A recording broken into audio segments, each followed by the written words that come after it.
Karena yang saya sampaikan ini pasti akan dimuat di semua media dan yang saya rasa saya ini trauma, Pak. Kenapa saya menyampaikan ini? Saya ini trauma.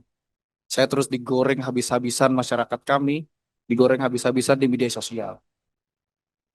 Saya ingin menyampaikan rangkaian yang terjadi di Cigudeg, Rumpin, Parung Panjang selama 26 September sampai sampai saat ini. 19 September, Gubernur Jawa Barat menerbitkan surat keputusan terkait pemotongan produksi tambang sebesar 50%.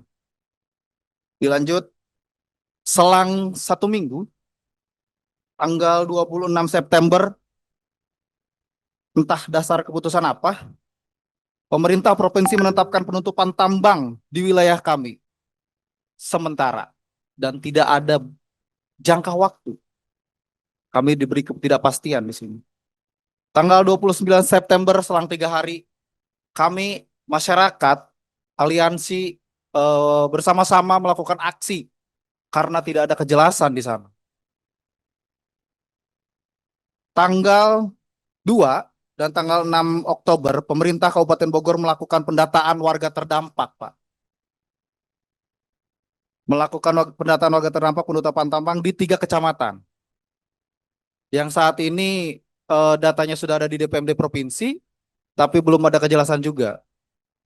Tanggal 6, perwakilan masyarakat mendatangi Lembur Pakuan, karena di sana ada posko pengaduan. Kita datang ke sana, meminta kejelasan, ingin bertemu dengan gubernur kita, Gubernur Jawa Barat, Pak Deddy Mulyadi, tapi kita tidak ada respon. Sampai saat ini tidak ada jadwal kepastian. Yang katanya kalau datang pos Pakuan itu nanti akan ada apa namanya? Pemanggilan. Kita sangat nunggu itu, Pak. Terus pertengahan Oktober tanggal 10, perkiraan tanggal 10 lah. Abdesi sekecamatan Cigudeg, Rumpin dan Parung Panjang meminta audiensi dengan Gubernur Jawa Barat terkait kondisi masyarakat yang sudah terdampak. Karena kondisi kami semakin tertekan, kami tidak bisa mencari nafkah. Kepala desa berinisiasi ingin beraudiensi dengan Gubernur Jawa Barat, tapi tidak ada respon, Pak. Tidak ada respon sama sekali. Beredar juga informasi mengenai bantuan sosial yang adanya lapangan pekerjaan pengganti. Namun itu juga tidak ada kejelasan. Outsourcing yang dibilang seperti di media, tidak ada kejelasan sampai saat ini. Tanggal 12 Oktober, DPMD Provinsi meminta agar desa-desa menyerahkan hasil pendataan warga terdampak. Bahkan pada hari Minggu, pendataan itu diminta hari Minggu, Pak. Di 3 kecamatan. Saya sempat bertanya, ada surat resmi nggak dari DPMD untuk pendataan tersebut? Desa tidak bilang tidak ada.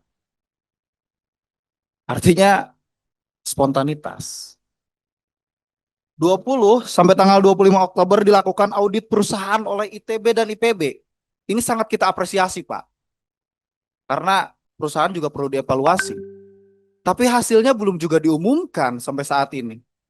Seminggu lagi, seminggu lagi, sampai saat ini belum diumumkan. Tanggal 22 Oktober, Bang Adian Napitupulu dan yang memfasilitasi kita saat ini juga hadir beraudiensi dengan masyarakat.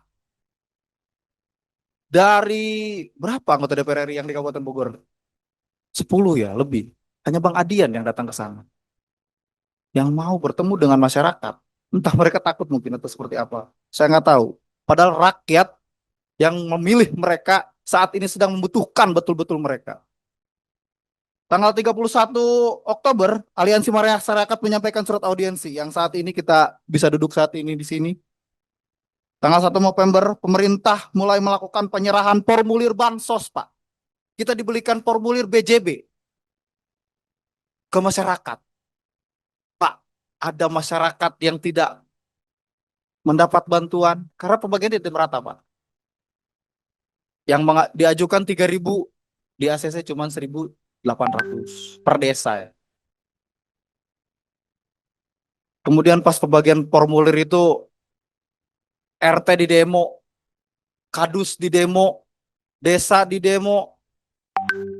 Kita seperti dipersekusi, Pak. Di bawah kita diadu domba, Pak, habis-habisan, Pak. Karena bansos ini, Pak. Kita nggak butuh bansos, Pak. Kita ekosistem kita pengen dibikin kembali, Pak. Dihidupkan kembali, Pak. Tanggal 3 November dan pada hari yang sama DPR Provinsi melakukan kunjungan ke wilayah tambang, dan pada saat hari itu juga ada simbolis penyerahan 200 penerima bantuan. Yang ini Pak, ini tuh 200 penerima bantuan, saya juga bingung ya. Yang 200 ini kan sudah keluar. Masyarakat bertanya ke desa, masyarakat bertanya ke kecamatan, ke Pak RT, Pak RT, Pak yang kasihan, Pak RW, Kadus. Di desa Cintamanik sudah keluar, di desa Lumpang sudah keluar, padahal itu simbolis Pak. Harusnya ketika simbolis itu kan biasanya harus langsung diproses Pak, semua masyarakat yang sudah menyerahkan formulir ke Bank BJB. Sampai saat ini